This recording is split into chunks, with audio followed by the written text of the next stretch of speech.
there are a lot of people, they go on carnivore, they lose a lot of weight, but then the fat loss sort of stops. I know I've heard you talk about sort of fat cycling. Some people like to do priming for a while where they eat lots of food to get the metabolic rate back up. What would your advice be to someone who's lost a lot of weight, but the weight loss has stopped? Well, I mean, first of all, you have to realize you're a smaller animal now, right? If you start out 300 pounds and now you're 200 pounds, I mean, you still need as much food. I mean, it's just the way it is. I mean, I've got a big dog and a smaller dog. I feed my big dog more food than my little dog. So you just have to realize you probably just need less food now, unless your activity's gone up tremendously. So that's one thing. I think that, there's a difference from going from morbidly obese to kind of normal weight to going to where I want to get shredded. I want a six pack. I want to be ripped. To, I mean, I don't think being shredded like Instagram, whatever, bodybuilding shredded is normal. It's just not normal human physiology. So in that case, maybe you can't just eat to satiety, eat fatty meat to satiety. That doesn't work anymore if that's your goal. And so in that case, you might have to play with leaner cuts of meat. You might have to, and I find if I want to do that, I can only stand it for like 2 or 3 days. And I'm like, man, give me some damn fat or I'm going to go nuts. So then you can fat cycle and things like that, where, maybe 2 or 3 days of leaner stuff and then a day of putting the ribeyes back in or something like that. So I think there's different, periods of time. And, I mean, if you are habitually used to being massively overweight, then even slightly overweight you may respond physiologically the same way as some guy getting ready for a competition does at 7% body fat, and he's just like, oh, I gotta white knuckle this stuff. So I think there's some of that can occur. Now I think the thing that's nice is that once you can kind of maintain whatever your new set point is for a period of time, then I think it's a little easier. It takes a little less effort, I think, but I think, there's, it's kind of a stepwise thing.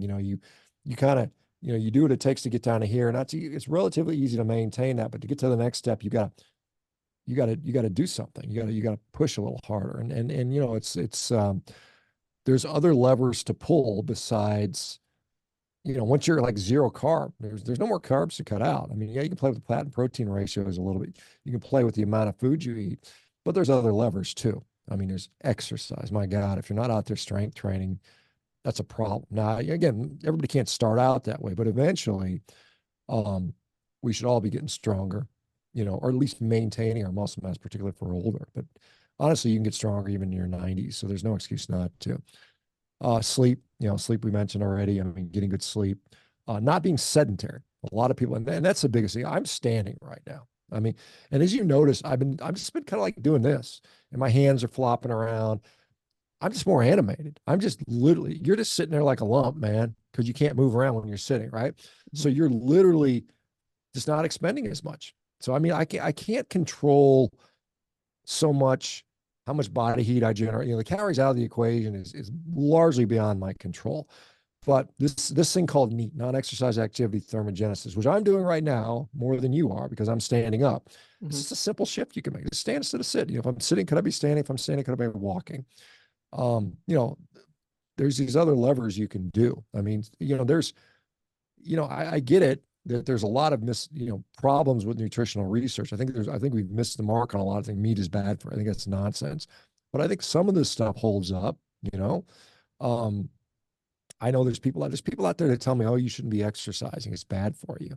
It's going to shorten your life because you're stressing your body too much. You're using up too many heartbeats. I think that's frankly just total nonsense. I mean, that's complete garbage in my mind. So I mean, like I said, it depends on, there's not necessarily an easy button. I mean, there's easier, but I mean, it's not like, oh, I can just eat meat and never do anything. And I'm going to have this beautiful model body. I'm going to be the cover model for the next, muscle and fitness. I mean, that's not going to happen. Sometimes you got to put in the work. You got to get after it. And I think that's realistically the thing. I mean, there's people that out there that never have been athletic, active. They've just been sitting on their butt their whole life. And they think that just by eating steaks, they're going to magically turn into some, you know, Adonis or whatever the female equivalent of Adonis is. On the opposite side, they see people gorging on sticks of butter and they think, well, I got to eat all these sticks of butter. And then they get fat, And it's like, well, carnivore didn't work. Well, you're probably consuming too many damn calories, and calories do, in fact, matter, whether you want to believe it or not, or however you want to, you mass or whatever you want to call it. If I want to lose weight as an 8-year carnivore, I got to eat less. If I want to gain weight, I got to eat more. It's just the only way, because I eat the same damn stuff every day. Yeah, yeah. I mean, there's a difference between eating Twinkies and or whatever Tim Tams or whatever the hell you guys got in New Zealand junk food, and steak, right? Um, yeah, there's metabolic difference, but once you're eating the same stuff for a long period of time, there's only so many variables you can play. Yeah, you can exercise more. I mean, whatever, but I mean, eventually you've got to change that relationship there with how much you eat versus uh, so on and so forth. One thing on carnivore that is still sweet, which, I'm not sure, I want to know your opinion on, is dairy. Obviously, milk contains lactose. And do you think that dairy is holding a lot of people back on the carnivore diet? Yeah, in many cases, for sure. I mean, you think of what is the purpose of dairy?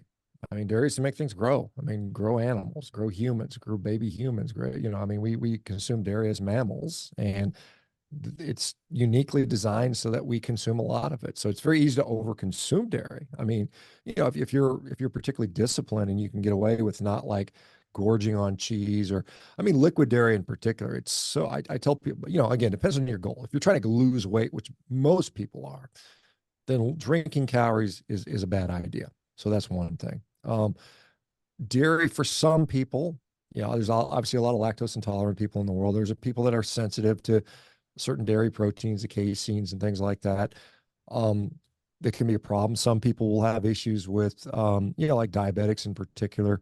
Sometimes, the little bit of lactose that's in there, which is, glucose and galactose is a disaccharide molecule, can be problematic. I think that I tell people in the beginning on the diet, if you want to include dairy, fine, make it a condiment. I mean, obviously ground beef, a plain bowl of ground beef.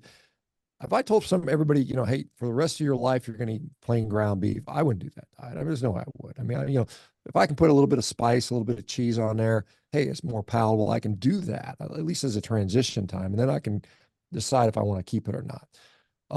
So dairy, I think, is one of those things that it depends on the person. Like right now, I'm consuming a decent amount of dairy. Lean dairy because I'm trying to lean out, and I've got my own sort of rationale for why I'm doing it. But I think for many people, it's kind of a gray area, and you just have to proceed with caution around dairy. Interesting. If you're enjoying this interview and you want to see more carnivore related content like this, consider subscribing down below.